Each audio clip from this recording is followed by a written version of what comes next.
Welcome to the Mind of Business Success podcast. I'm your host, Alicia Cramer.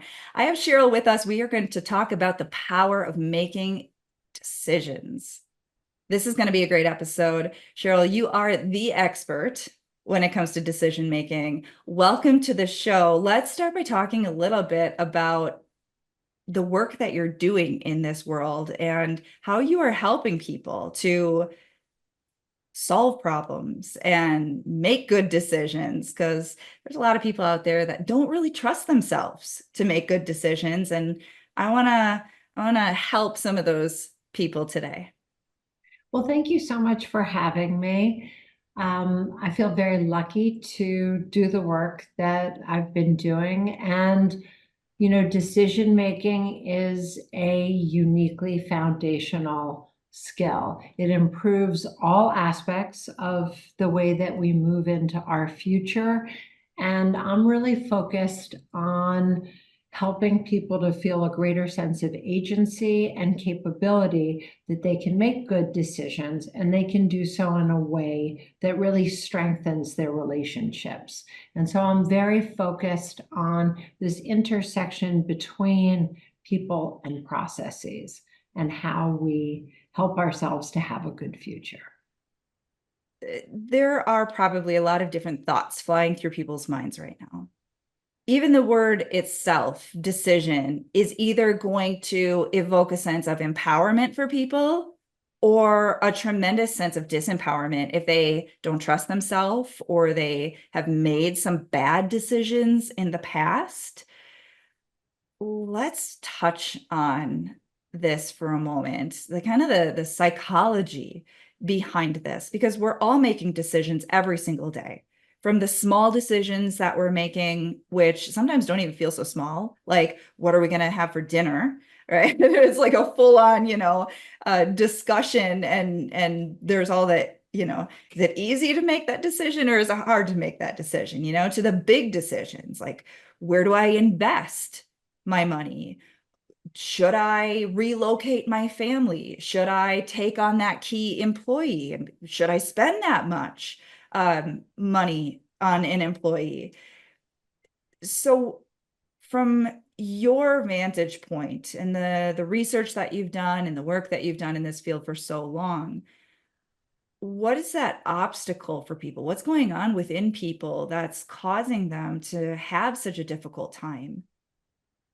Well, not everybody has a difficult time. My research has identified that there are sort of 5 dominant ways that people make decisions.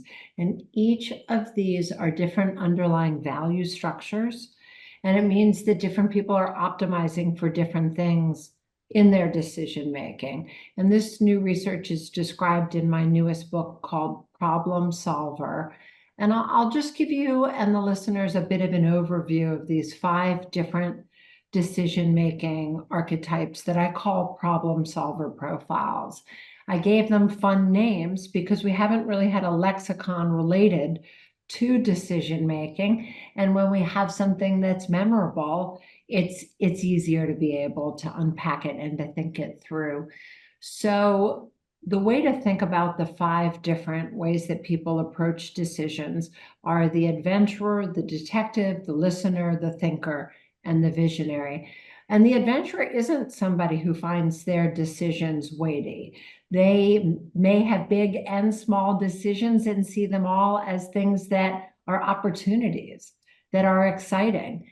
And each of these different decision-making archetypes, they have beautiful strengths, but they also have some blind spots, some cognitive biases that are the mental mistakes that can impede clear thinking. And so because the adventurer is somebody who feels like they have a gut intuition that guides them as to what is the preferred pathway, if they make a decision and it goes awry, they always think, well, I've got the next decision ahead. And that has an underlying optimism bias to it, right? They can tend to overweight that things are going to work out well for them. But the good news is if something doesn't go their way, again, they have that next decision. So they don't really see their decisions as weighty. And this is somebody, therefore, who feels a greater sense of openness to the world. And then there is the detective, and I'm a detective. This is somebody who really cares about having data as facts to back up the decisions that they're making. And so this is somebody who feels comfortable with research and wants to make a research-based decision. And a key cognitive bias for this decision maker might be confirmation bias. It's easy for them to do research. They can tend to confirm a favored hypothesis, which is not as good as looking for disconfirming data. They see their decisions as more weighty than the adventurer. And then the next two decision-making archetypes, perhaps they even feel the weight of those decisions more heavily. So the third is our listener, and this is our collaborative, trusting, cooperative decision maker.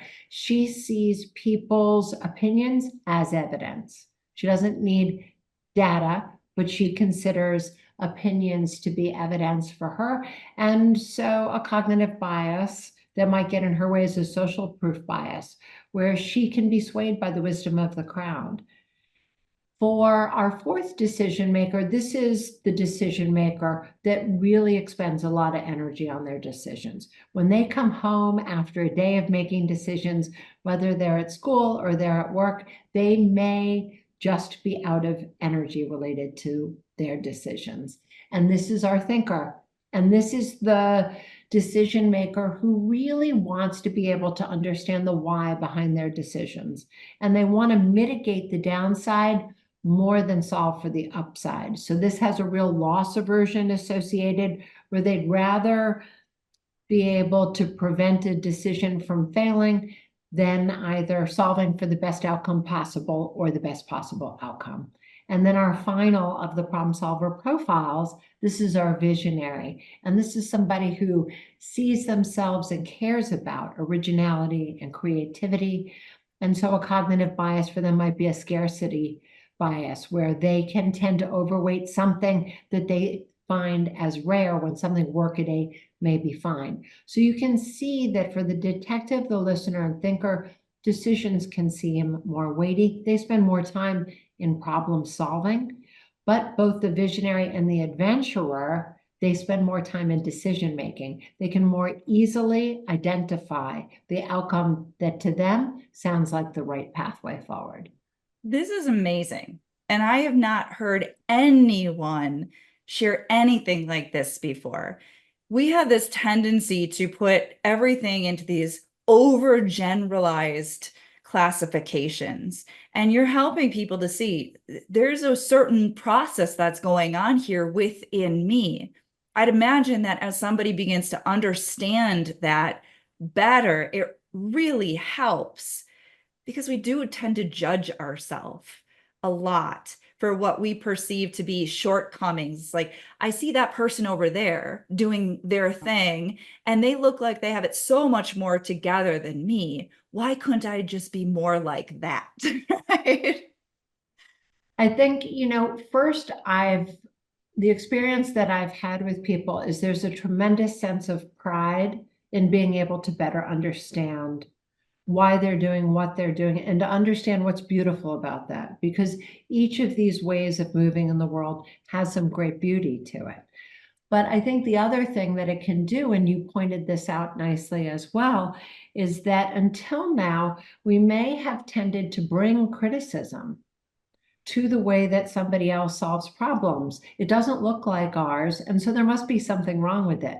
Maybe we would think of the thinker as having analysis paralysis, when actually this is somebody who wants to be able to really understand why one option is better than the other, so that they can have greater confidence and conviction when they actually make a decision. Or we may see an adventurer as somebody who's hasty, when the truth of the matter is they have a very good instinct as to why a particular pathway works. And what's beautiful about the adventurer is they don't get anchored on an answer. So if you're with a room of people and you're in that meeting and you need to make a decision, an adventurer can really help you to understand why they've chosen the pathway that they have.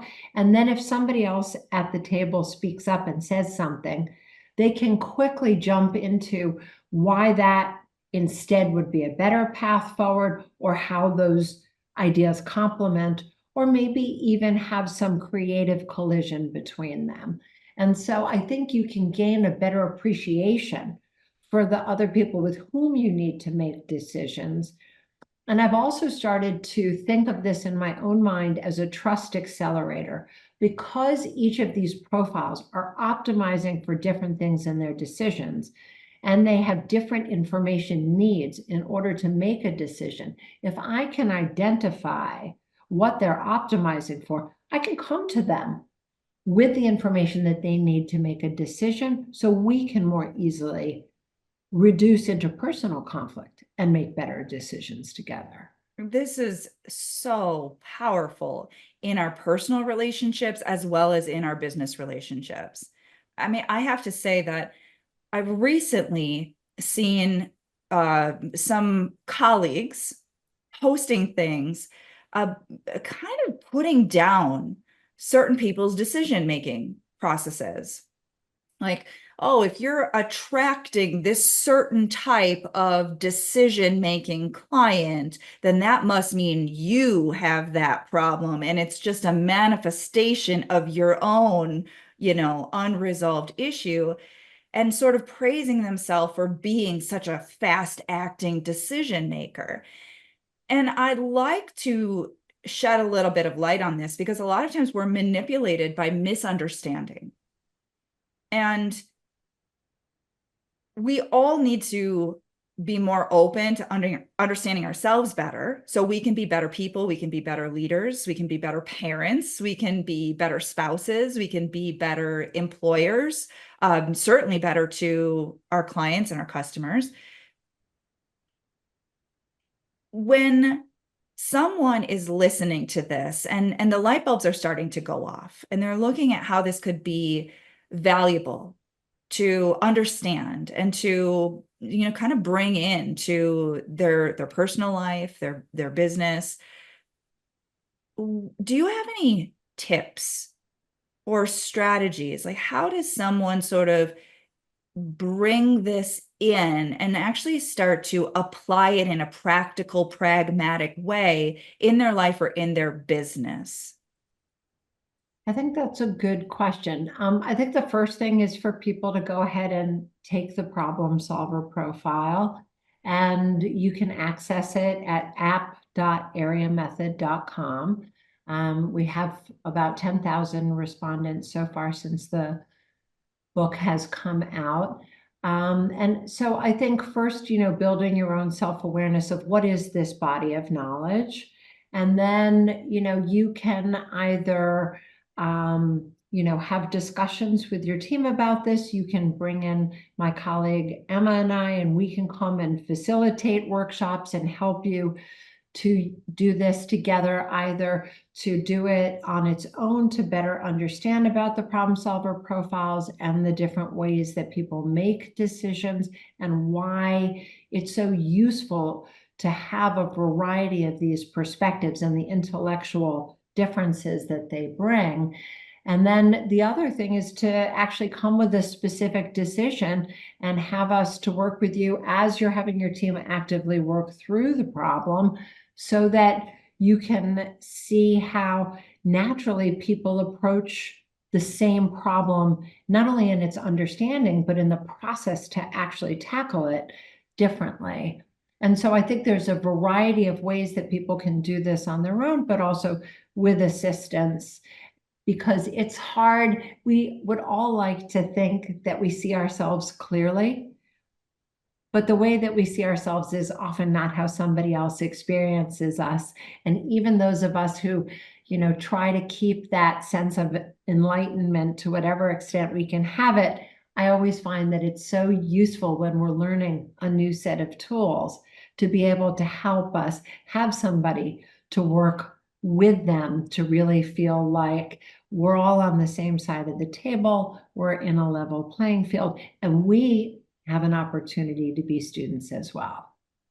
I'd imagine there's a story behind how you got into this work. Are you willing to share a little bit of that with us? So my background is as an investigative journalist. I worked for over a decade for the business magazine Barron's. That's a publication that's an investment publication that generally gives investors a viewpoint on publicly traded companies and other parts of the market. And I ended up specializing in what you might call the bearish company story. These are stories that take a skeptical look at a company's finances or at their strategy. And when these stories came out, there was often a really outsized reaction. Sometimes the stock exchange would halt the shares from trading because there was too much trading activity, or at times companies went out of business. One company was raided by the FBI, another one, after a series of investigative articles, the CEO ended up being sentenced to 10 years in jail. And although journalism really does celebrate truth to power, these stories felt heavy to me, and they weighed on me because behind all of these articles are people who work at these companies and want to be able to continue to hold their jobs, or they may be people whose investments in the shares of these companies could be their retirement account, or you might be a customer who's buying products and services of a company that I'm raising questions about. And for one of the companies, they were the largest maker of diabetic test kits. These are products people use multiple times a day as a measure of their health and well-being. And so I just started to think about, well, how do I know that I'm telling stories that are true and that should be told? How do I know that I'm marshaling the right evidence? And then I'm checking and challenging these mental mistakes that I have and that we all have. And at the time, as there was literature coming out about these heuristics, the remedy then, as now, was basically saying, raise your awareness. And I thought, well, if I am a flawed thinker and I don't always see the world clearly, if I'm raising my awareness, aren't I almost increasing that myopia? And so I thought, well, given my background in research, maybe I could put together a decision-making process uniquely focused on controlling for and countering these cognitive biases so that we can expand our knowledge while improving our judgment. And that became my decision-making system that I call the Aream method. And this is the basis of both my first and second book. The first book is called Problem Solved and is on personal and professional decisions. And then the second book is called Investing in Financial Research, and that's about how to make financial and investment decisions, again, focused on prying open that cognitive space to allow for new information and insight. And so here you are now enlightening people to the different ways that we are coming to conclusions, making decisions in our life. And decisions are such an interesting thing because they can change the trajectory of our entire life. To understand how we are coming to these decisions is really empowering, in my opinion. I'm sure a lot of other people agree. That's why, you're selling so many books and you're doing, incredible work in this world. We don't want to be making biased decisions. We do want to feel like we're making good decisions, not just good for us, but good for all of the people that we care about. And inherently, we all know that there's room for improvement for all of us. Right. So I love this conversation. I think it's so valuable. Thank you. What I would say about the improvement is the problem solver profiles are not prescriptive. They're not going to tell you what you're going to do later today or tomorrow. They are habits and patterns of being that are comfortable to you. Think of it like most of us are dominant with our right hand or our left hand, and everything is just easier working with that dominant hand. But we can be ambidextrous with some effort. And the problem solver profiles are similar to that. So let's say you've found out that you are a detective and you're very proud of the good things about that, but maybe you really do want to try to better limit some of the pitfalls, these cognitive biases that are associated with it.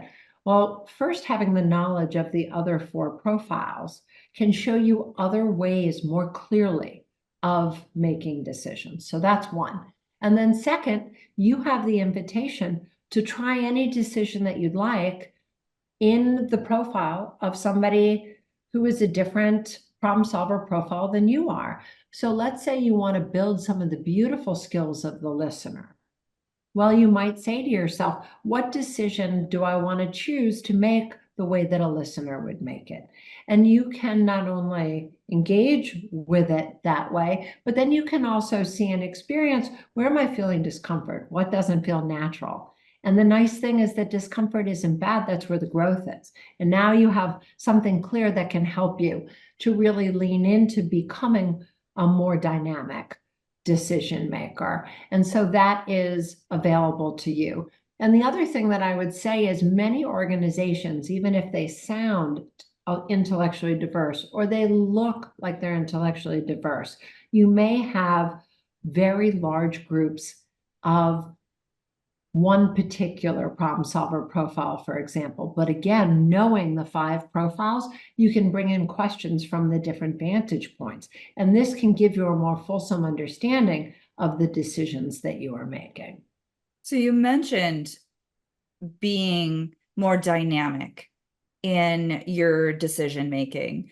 Have you found that some people are naturally kind of split between some of the different profiles? So most people have a clear dominant way of being. And when they're in a perfunctory mode and they're not really thinking about their decisions, that's probably how they're going to move through their decisions.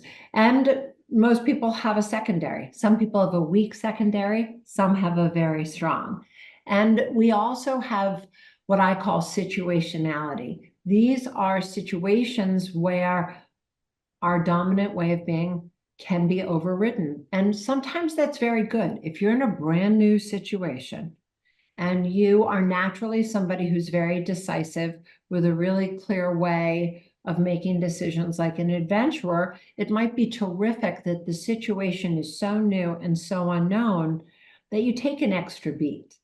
You pay more attention to what's going on around you. There are other times where situationality can cause you to show up differently than you would. And all of a sudden, what you experience is that there seems to be friction in that relationship, in that ability to make decisions with the other person. And in my book, I have a series of worksheets. I call them cheetah sheets. I'd like to explain what that is in a minute, but they give you a series of questions where everything that I'm recommending as a tool is something that is practical and actionable. And by answering these questions, you can immediately begin to see how to use the knowledge and the skill of the problem solver profiles. So I'll explain the cheetah. The cheetah is not only our fastest land animal, but their hunting prowess actually comes from decelerating up to 9 miles an hour in a single stride. And the reason why I like this analogy is that is where we get agility, flexibility, and maneuverability. It's in that being able to decelerate quickly where we have that opportunity to say, do I want to keep going on the path that I'm on, or might I want to do something different? Do I need to update or iterate based on the information or the analysis that I have? So throughout all of my books, I have these cheetah sheets where you can basically rip the skills right off the page and plug them into your life. And it wasn't until my most recent book, Problem Solver, that I thought about, what if I put in a completed cheetah sheet based on somebody who I worked with, in addition to every blank cheetah sheet, so that you can see how somebody else turned the light bulb on for themselves, giving you an easier time to be able to gain from the cheetah sheets yourself. I am finding this fascinating. So now I have more books to add to my book list. And I was just joking with one of my clients that I just got done with the session before we started recording, that I have probably about 10 books that I'm in the middle of. They're laying all over. Like they're, some on the desk, some on the nightstand, some downstairs, and then I have audio books and Kindle books, and there's no shortage of, we just, we want to learn all this stuff from experts like you who have figured these things out that are absolutely incredible and can really help us improve as individuals, as business owners. I think that the inner work is so profoundly valuable Yeah. in creating a better quality of life for ourselves and making a positive difference in the lives of other people. Cheryl, where can our listeners connect with you? And can you also share where they can purchase copies of each of your books? Yes, thank you. So I hope you will reach out to me, Cheryl at areamethod.com. The website is just areamethod.com. It's AREA method.com. You can find all three of my books on Amazon. And again, I invite you to take the Problem Solver Profile Quiz, which is at app.areamethod.com. And when you get there and you sign up, you'll also see I have a brand new quiz that you can take as well that is really going to help you think about the most common decision-making mistakes, what I call decision myths, and help you think about which of those myths get in your way and which one are you terrific at navigating around. So thank you Awesome. so much for having me today. It has been my pleasure. I'm sure our listeners very much enjoyed this conversation as well. Got to thank our listeners. You know we're doing this for you. If you haven't already subscribed, make sure you do so. And until next time, we will see you in the next episode.